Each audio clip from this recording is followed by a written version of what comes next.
आकाशवाणी मध्य प्रदेश से प्रस्तुत हैं प्रादेशिक समाचार।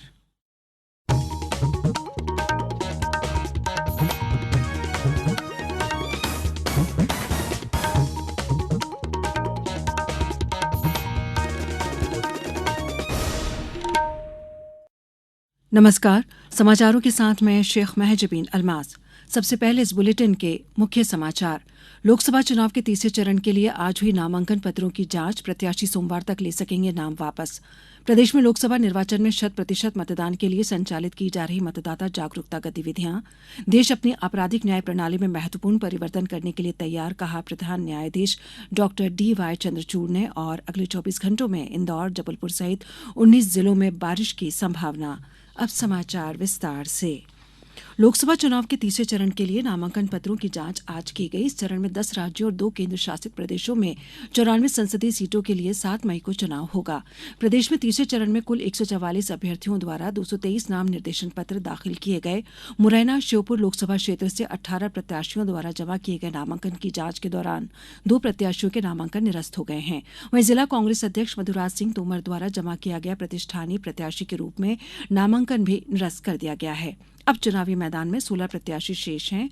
ग्वालियर संसदीय क्षेत्र में प्राप्त हुए नाम निर्देशन पत्रों की जांच में एक उम्मीदवार का नामांकन विभिन्न त्रुटियों की वजह से निरस्त हुआ। नाम निर्देशन पत्र भर चुके प्रत्याशी 22 अप्रैल तक अपने नाम वापस ले सकेंगे। वहीं चौथे चरण के लिए नाम निर्देशन पत्र दाखिल करने की प्रक्रिया जारी है। आज खंडवा में भाजपा प्रत्याशी ज्ञानेश्वर पाटिल और कांग्रेस प्रत्याशी नरेंद्र पटेल ने अपना नामांकन पत्र दाखिल किया। वहीं मंदसौर में आज बीजेपी प्रत्याशी सुधीर गुप्ता ने अपना नाम निर्देशन पत्र जमा किया। नाम निर्देशन पत्र दाखिल करने की अंतिम तारीख 25 अप्रैल है। 26 अप्रैल को नाम निर्देशन पत्रों की जांच की जाएगी। 29 अप्रैल तक नाम वापस लिए जा सकेंगे। चौथे चरण के लिए 13 मई को मतदान होगा। सभी चरणों में हुए मतदान की मतगणना 4 जून को होगी।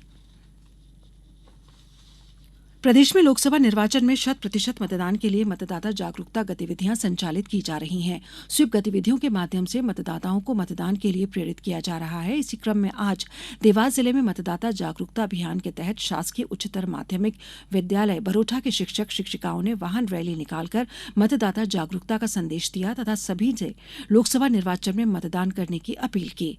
खरगोन में मतदाता जागरूकता गतिविधियां की श्रृंखला में इंदौर संभाग आयुक्त दीपक सिंह और पुलिस महानिरीक्षक इंदौर ग्रामीण द्वारा आज बुलावा अभियान का शुभारंभ किया गया। इसके अंतर्गत अगले 10 दिनों में हर घर में जाकर मतदाता से संपर्क किया जाकर उन्हें 13 मई को मतदान करने का निमंत्रण दिया जाएगा। प्रादेशिक समाचार एकांश आकाशवाणी मध्य प्रदेश द्वारा लोकसभा चुनाव में 100% मतदान सुनिश्चित करने के लिए जनता की आवाज आकाशवाणी के साथ नामक एक खास कार्यक्रम शुरू किया है। इसमें हम आम लोगों द्वारा मतदान के लिए की जा रही अपील को शामिल कर रहे हैं, जिससे अन्य श्रोता भी मतदान के लिए प्रेरित हों। आप भी अपनी आवाज में मतदान के महत्व पर केंद्रित अधिकतम 40 सेकंड का एक बढ़िया सा वीडियो संदेश रिकॉर्ड करिए और हमारे व्हाट्सएप नंबर 9406523035 पर अपने नाम और निवास स्थान के नाम के साथ भेज दीजिए।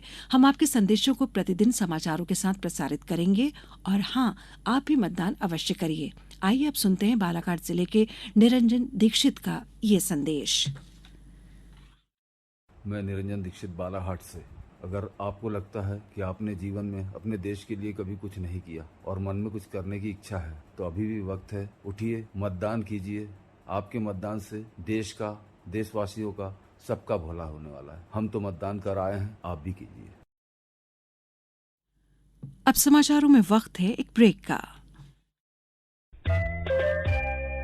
ये समाचार आप आकाशवाणी भोपाल से सुन रहे हैं। हमारे समाचारों को अब आप कभी भी और कहीं भी अपनी सुविधा के अनुसार सुन सकते हैं। ये समाचार बुलेटिन YouTube, ट्विटर और फेसबुक पर AIR न्यूज भोपाल पेज पर भी सुने जा सकते हैं। इसके अलावा आप हमारी वेबसाइट newsonair.nic.in पर अथवा AIR न्यूज ऐप पर भी समाचार सुन सकते हैं। समाचारों में एक बार फिर आपका स्वागत है। भारत के मुख्य न्यायाधीश डॉक्टर DY चंद्रचूड़ ने कहा है कि नए आपराधिक कानूनों का लागू होना स्पष्ट रूप से दर्शाता है कि देश बदल रहा है और आगे बढ़ रहा है। आज नई दिल्ली में एक सम्मेलन को संबोधित करते हुए डॉक्टर चंद्रचूड़ ने कहा कि भारतीय न्याय संहिता, भारतीय नागरिक सुरक्षा संहिता और भारतीय साक्ष्य अधिनियम, इन तीनों आपराधिक कानूनों का लागू होना दर्शाता है कि अपनी आपराधिक न्याय प्रणाली में महत्वपूर्ण परिवर्तन करने के लिए तैयार है। उन्होंने कहा कि इन कानूनों ने आपराधिक न्याय की दिशा में भारत के कानूनी ढांचे को एक एक नए युग में बदल दिया है। आर्टिफिशियल इंटेलिजेंस के प्रयोग पर जोर देते हुए डॉक्टर चंद्रचूड़ ने कहा कि आपराधिक जांच के मामलों में न्यायपालिका को एआई की मदद से जांच की प्रगति में मदद मिलेगी। उन्होंने कहा कि प्रक्रियाओं में असामान्यता का पता लगाने के लिए आर्टिफिशियल इंटेलिजेंस का प्रयोग किया जा सकता है। उन्होंने यह भी कहा कि ये सभी नए कानून तभी सफल होंगे जब देश का प्रत्येक नागरिक इन्हें अपनाएगा। वहीं कानून और न्याय राज्य मंत्री अर्जुन राम मेघवाल ने कहा कि 21वीं सदी में नए आपराधिक कानूनों का लागू होना एक ऐतिहासिक कदम है। उन्होंने यह भी कहा कि इन कानूनों में ऑनलाइन जांच और ई-फाइलिंग जैसे विशेष प्रावधान भी शामिल हैं। प्रदेश में पिछले दिनों हुई बारिश के बाद फिर गर्मी का असर शुरू हो गया है। दिन भर तेज धूप के कारण तापमान में बढ़ोतरी देखी जा रही है। हालांकि मौसम विभाग ने राज्य में अगले 3 दिनों में इंदौर, जबलपुर सहित 19 जिलों में बारिश होने की संभावना जताई है। आंधी के साथ बारिश का अलर्ट भी जारी किया है। मौसम विभाग के अनुसार 21 से 23 अप्रैल तक प्रदेश में पश्चिमी विक्षोभ का असर रहेगा। इसके चलते बूंदाबांदी और आंधी का दौर रहेगा। 21 अप्रैल को इंदौर, देवास, खरगोन, खंडवा, बुरहानपुर, हरदा, नर्मदापुरम, बैतूल, छिंदवाड़ा, पाढोरना, नरसिंहपुर, जबलपुर, सिवनी, मंडला, कटनी, उमरिया, डिंडौरी, शहडोल और अनूपपुर जिलों में बारिश के आसार हैं। 22 अप्रैल को नर्मदापुरम, बैतूल, नरसिंहपुर, सिवनी, मंडला, बालाघाट, डिंडौरी और अनूपपुर में बारिश हो सकती है, जबकि 23 अप्रैल को सिवनी, मंडला और बालाघाट जिलों में बारिश होने की संभावना है। कर्मचारी भविष्य निधि संगठन में इस वर्ष फरवरी के महीने में 15,48,000 नए सदस्य जुड़े। इसका सबसे उल्लेखनीय पहलू यह है कि नए सदस्यों में अधिकांश 18 से 25 वर्ष की आयु के वर्ग के हैं। कुल नए सदस्यों का यह 56.36% है। इससे जाहिर होता है कि संगठित कार्यबल में शामिल होने वाले अधिकांश लोग युवा हैं। भारतीय महिला कुश्ती में भाग लेने वाली विनेश फोगाट, अंशु मलिक और वृतिका और मानसी ने आज किर्गिस्तान में बिश्केक में एशियाई ओलंपिक क्वालीफायर के सेमीफाइनल में जगह बना ली है। विनेश कंबोडिया की प्रतिद्वंदी समनांग ढीर को पराजित किया, जबकि 2021 की विश्व चैंपियनशिप की रजत पदक विजेता अंशु मलिक ने किर्गिस्तान की कलमिरा विलिमोवा को तकनीकी श्रेष्ठता के आधार पर हरा दिया।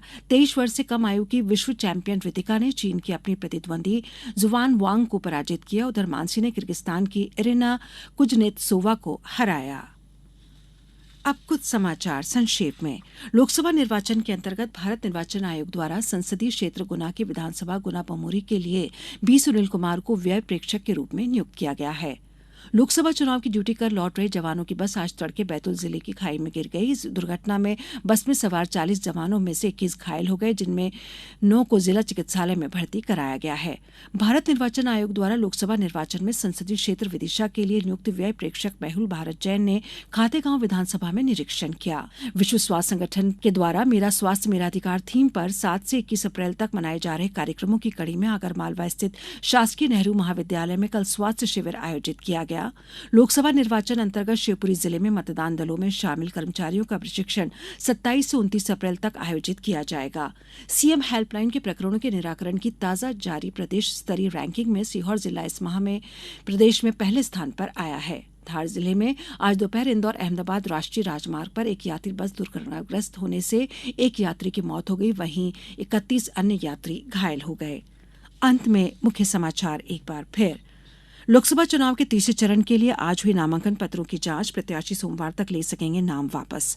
प्रदेश में लोकसभा निर्वाचन में 100% मतदान के लिए संचालित की जा रही मतदाता जागरूकता गतिविधियां।